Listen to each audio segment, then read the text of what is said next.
va marcher. Donc, l'enjeu de la langue, c'est ça. Alors, tous ceux qui l'ont pas sous les yeux, vous avez vu ici, hein, le travail. L'intérêt de ce travail, c'était de vous faire faire un premier exercice. D'accord? C'est pour ça que je vous disais bien, j'avais écrit ce pronote, c'est à faire sur votre cahier, et là, je vous ramasse ça.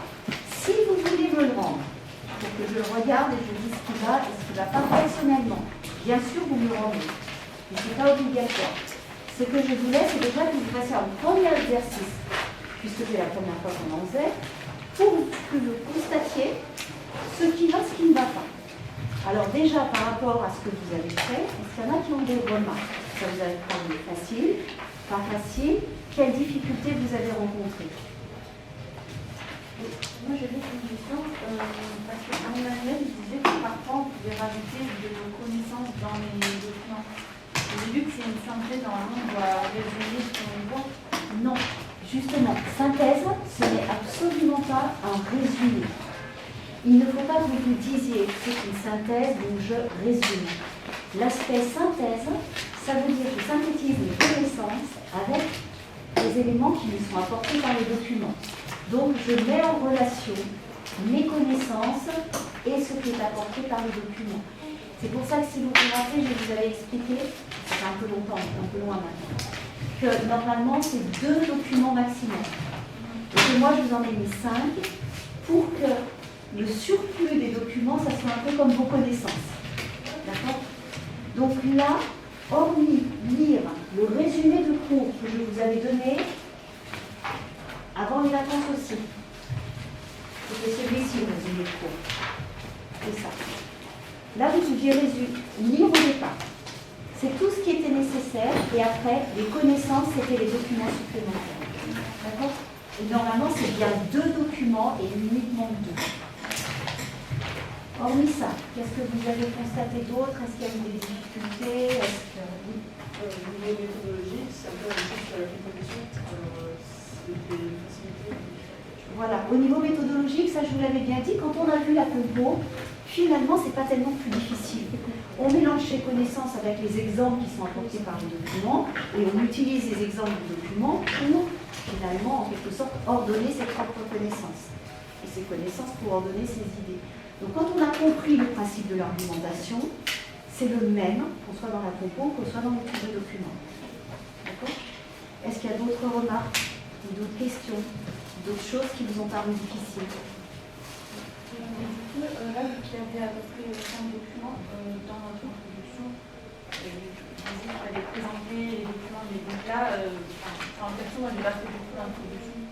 C'est ce que je vous avais demandé. Je vous avais dit, là, pour cette fois, vous ne faites pas d'intro, parce que justement, on n'a pas le bon nombre de documents. Vous n'allez pas vous amuser. Là, je voulais juste qu'on travaille sur la synthèse pour que vous vous rendiez compte justement que, en fait, il n'y avait pas quelque chose de très très compliqué. Et vous avez dit que le plan qu'on devait écrire, il ne devait pas se rapporter aux questions qu'on avait, aux définitions.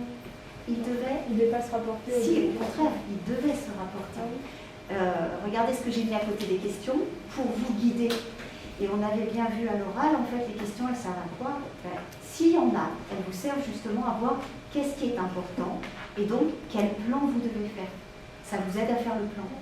Ce qui fait que là, j'avais mis 2 questions pour vous dire qu'en fait, il fallait traiter de ces 2 thèmes-là. Donc, il fallait prendre une première partie pour montrer la diffusion de la langue, comment la langue, par sa diffusion, est un élément du soft power. Et dans un deuxième point, les contraintes, les difficultés, les limites, les concurrences qu'il y a dans cette diffusion. Alors, je vais en profiter pour vous montrer un nouvel outil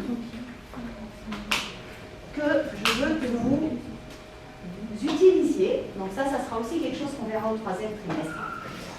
Je m'attendais à ce que la difficulté que vous me fassiez apparaître là, que vous me disiez, ce qui était difficile, c'était un petit peu d'ordonner toutes les idées, d'ordonner tout le plan. Et c'est vrai que pour l'étude de documents, vous n'avez pas le temps de travailler au brouillon. Donc il va falloir aller très vite, et il faut que vous puissiez rédiger très vite. D'où l'intérêt pour vous, au brouillon, de juste faire un schéma, une sorte de carte mentale, des grandes idées que vous allez devoir développer dans votre synthèse. Et c'est donc un outil connaissiez, vous avez des outils de carte mentale sur votre ordinateur, sur l'ordi. Vous regarderez, je pense que vous en avez au moins deux. Peut-être une là. Il y en a un deuxième, j'ai oublié le nom. Ces outils de carte mentale, il y en a plein aussi en ligne. Je vais commencer par vous en montrer un dont vous allez écrire le nom. Donc, il s'agit de texte de mind map, donc carte mentale. Et vous allez tomber donc là-dessus. Alors, l'intérêt de cette carte mentale en ligne, parce que celle-ci elle est en ligne, vous ne pouvez pas la télécharger. Son intérêt, c'est qu'elle est textuelle. C'est-à-dire que vous n'avez pas à vous embêter à faire des cadres, à lier les cadres avec les autres. Ce qu'il faut, et c'est pour ça que j'ai choisi de vous le montrer maintenant, c'est que dans votre tête, vous rangiez vos idées, que vous les ordonniez. Vous vous rappelez, des fois, je vous dis l'entonnoir, et je vous fais l'entonnoir, dans du plus général au plus... Là, en quelque sorte, vous êtes en train de faire votre entonnoir. Je vous le montre avec l'exemple de la synthèse. Donc, comme ça, vous regardez comment ça fonctionne. Et si vous avez une carte mentale, parce que vous en aurez à faire, vous essayerez donc de travailler comme ça. Votre synthèse, elle était à faire sur les enjeux de la langue. Donc ça, c'est votre idée globale. C'est celle qui apparaît en premier dans toute votre problématique. Vous voyez qu'ici, je l'ai écrit. Première ligne, normale, c'est les enjeux de la langue. Et donc, ça apparaît comme mon élément central sur l'écran. Quand je fais un entrée, vous voyez tout de suite que le logiciel me fait un décalage au niveau des tabulations. Vous voyez qu'elle se déclare. On avait vu qu'il y avait deux enjeux dans la langue. Il y avait la diffusion de la langue en tant que soft power. Donc la langue est un facteur, un vecteur d'intégration plutôt qu'un facteur. C'est un enjeu de puissance. Donc, premier élément, diffusion. Et vous voyez que comme il y a eu une tabulation, elle l'a mis en deuxième niveau et elle l'a lié, alors ça ne se voit pas bien, hein, ici, vous voyez qu'il y a un trait. Elle l'a lié à enjeu de la langue. Premier élément, c'est la diffusion. Si je fais encore là un entrée, je reviens sur le même niveau de tabulation. Donc là, je vais taper contraintes. Les contraintes, voilà, les difficultés, tout ce qui est lié. Et je ne fais pas trop, ce sera mieux. Et voilà, j'ai mes deux éléments qui apparaissent, les enjeux avec la diffusion et les contraintes. Maintenant, si je rentre à l'intérieur de diffusion, donc là, vous voyez que j'ai à nouveau ma tabulation au même endroit. Donc, je prends mon clavier à gauche, tabulation, et je me déplace d'un cran. Dans les diffusions, il aurait fallu, pour ranger vos idées dans votre synthèse, parce qu'après, vous n'allez pas réciter vos éléments les uns derrière les autres dans le désordre. Il va falloir que vous les rangiez en paragraphes et que chaque paragraphe corresponde à une unité. Donc les deux paragraphes que vous pouviez faire apparaître, c'était peut-être le mieux, c'était quels étaient les facteurs de diffusion, c'est-à-dire quels étaient les éléments qui faisaient qu'on allait diffuser cette langue, et ce que vous pouviez faire apparaître aussi en deuxième point, c'était quels étaient les outils qui allaient permettre la diffusion de cette langue. Donc là, vous voyez qu'au fur et à mesure, la carte mentale, elle se construit en fonction de ce que je montre. Alors ici, vous avez un outil préférence. Quand vous cliquez sur préférence, soit vous pouvez choisir, il n'y en a pas beaucoup, hein, c'est pas très interactif quand même, soit vous mettez la couleur selon la branche, soit vous mettez la couleur selon le niveau. Regardez ce qui se passe. Ici, j'ai la branche diffusion. Tout ce que je vais marquer sur la branche diffusion va être en bleu. Tout ce que je marquerai sur la branche contrainte va être en vert. Je peux choisir de mettre dans les outils préférences les niveaux. Et à ce moment-là, vous voyez que mes deux niveaux premiers ils sont en bleu. Mon troisième niveau, il va passer en vert. Ça, ce sont des petits choix, bien sûr, que chacun peut faire En l'occurrence, pour l'instant, moi je préfère que ce soit par manche. Je trouve que c'est plus lisible. Ah, il n'a pas mis. Par manche. Alors, dans les facteurs, par exemple, est-ce qu'il y a quelqu'un qui avait trié sa synthèse comme ça? Facteur et outil. Dans la première partie diffusion. Personne? Alors, comment est-ce que qu'est-ce que vous aviez choisi? Comment vous aviez trié vos idées à l'intérieur de la première partie sur la diffusion?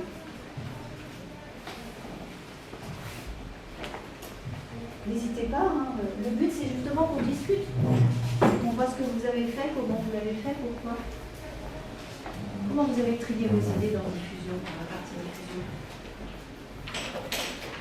Vous n'aviez pas trié vos idées? C'est important, c'est justement la seule chose que vous pouvez faire sur votre boulot, sinon vous n'avez pas le temps. Au début, je parlais de comment elle s'est diffusée. Oui, bah, c'est les facteurs. Enfin, oui, en quelque sorte. Pourquoi on peut dire qu'elle est.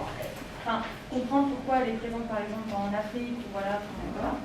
Et après, j'ai parlé de comment elle essaie de s'alimenter et quel type de journaux. Oui, c'était une possibilité aussi, effectivement. Et vous pouviez, par exemple, parler de où est-ce qu'elle s'est diffusée dans un premier temps, c'est-à-dire les éléments, les facteurs de localisation, et puis ensuite expliquer comment est-ce qu'elle continue à se diffuser, où ça pouvait être des éléments. Il y en avait d'autres. Hein. Ça, c'est un exemple. On peut trouver plein d'autres solutions. Alors, par exemple, dans les facteurs, est-ce que maintenant, ceux qui ont travaillé sur les facteurs, qui les ont vus, vous verriez quels sont les grands facteurs que l'on peut distinguer sur la diffusion de la langue? Quels sont les éléments qui font qu'une langue va plus ou moins se diffuser? Mais il y a le nombre de locuteurs. Oui, et ce nombre de locuteurs lui-même, il va dépendre de quoi? De la population du pays. Mais encore. Parce que la population, ce n'est pas forcément la diffusion en tant que telle. Tu peux avoir un grand pays, tu ne vas pas diffuser. Tu peux avoir beaucoup de locuteurs de la même langue, mais sans qu'il y ait diffusion, parce que ça ne diffuse pas ailleurs. Elliot? La valorisation de la langue dans le monde à travers la technologie et divers domaines. Et est-ce qu'il n'y a pas un autre facteur, on va dire premier, à donner sur cette diffusion de la langue? Oui. Si elle est enseignée. C'est? Si elle est enseignée. Et pourquoi est-ce qu'elle est enseignée à certains endroits? Pourquoi elle ne l'est pas ailleurs? Pourquoi, Oui, c'est un héritage souvent de la colonisation. Regardez l'espagnol, regardez le français, regardez l'anglais.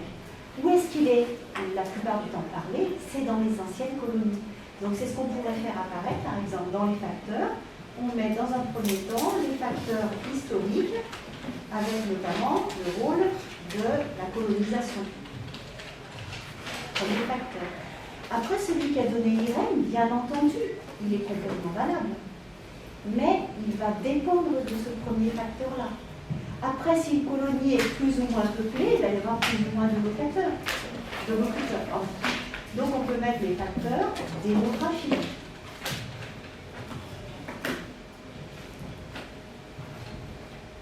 Après, je vais vite parce qu'on ne va pas tout reprendre. Je vous en ferai une qui reprend tout. Par exemple, dans les outils. Quels sont les éléments d'outils? Quels sont les outils que je voulais que vous observiez dans la diffusion de la langue? Il y a des institutions qui sont mises en place. Par exemple, il y avait l'exemple de la Fondation Alliance Française qui a enseigné le français. Oui, par exemple, effectivement, les différents réseaux qui vont être mis en place. Les différents réseaux, comme vous avez les institutions de la francophonie, l'OIF, par exemple, que vous voyez apparaître. Donc, là, le réseau. Voilà, donc là, vous pouviez faire apparaître après l'Alliance française à l'étranger, vous pouviez faire apparaître la francophonie, vous pouviez faire apparaître aussi dans les outils, ce que peut-être vous avez moins pensé, dans un des textes du livre, les médias. Dans un des textes du livre, on vous parle de tous les médias qui font permettre la diffusion avec notamment France 24, avec TV5. Donc là, ça pouvait apparaître aussi dans les outils. Ça, c'est un élément, d'accord? Donc, Ce que je suis en train de faire là et que je vous ai montré sur une carte mentale, ce que je veux que vous puissiez après utiliser l'outil, c'est tout simplement ce que vous pouvez faire vous rapidement au boulot. Quand vous avez bien extrait toutes vos idées, vous avez surligné tous vos documents, vous avez sorti les idées principales, vous les ordonnez. Et après, quand vous les ordonnez, vous faites vos paragraphes en fonction de ce que vous avez observé ici. D'accord? Alors, je finis sur Bitmap, texte 2. Le problème, c'est qu'après, le fichier, vous voyez, vous pouvez le sauver comme ça. Vous pouvez faire une capture d'écran. En revanche, ce que vous ne pouvez pas, et ça c'est moins pratique, c'est revenir dessus une fois que vous l'avez fait. Donc il faut que vous le finalisiez pour pouvoir revenir dessus. Celui-ci, je vous le donne parce que il est, ceux que vous avez sur votre ordi sont très bien, d'accord? Mais au départ, celui-ci, l'intérêt, c'est qu'il y a la construction textuelle ici, qui vous oblige vraiment à faire en quelque sorte le travail de paragraphe que vous faites dans une vraie synthèse, dans une composition. C'est-à-dire, j'ai mon premier grand paragraphe, je passe à la ligne, je ferme la linéa, je passe à mon deuxième paragraphe, etc. Donc, il y a plus de correspondance, si vous voulez, avec le travail écrit que l'on peut avoir dans une synthèse. Donc, pour l'instant, c'est tout ce que je voulais vous dire sur la synthèse. On retravaillera bien entendu dessus avec ce premier exercice. Et je rappelle, si vous voulez que je la corrige, je vous la donne. Mais là, pour l'instant, c'était un premier exercice. Je voulais vous voyez un petit peu comment vous travaillez. Est-ce qu'il y a des questions, des remarques sur la synthèse? Et bien, on va passer au deuxième alors. Deuxième exercice. Et j'arrête et je recommence.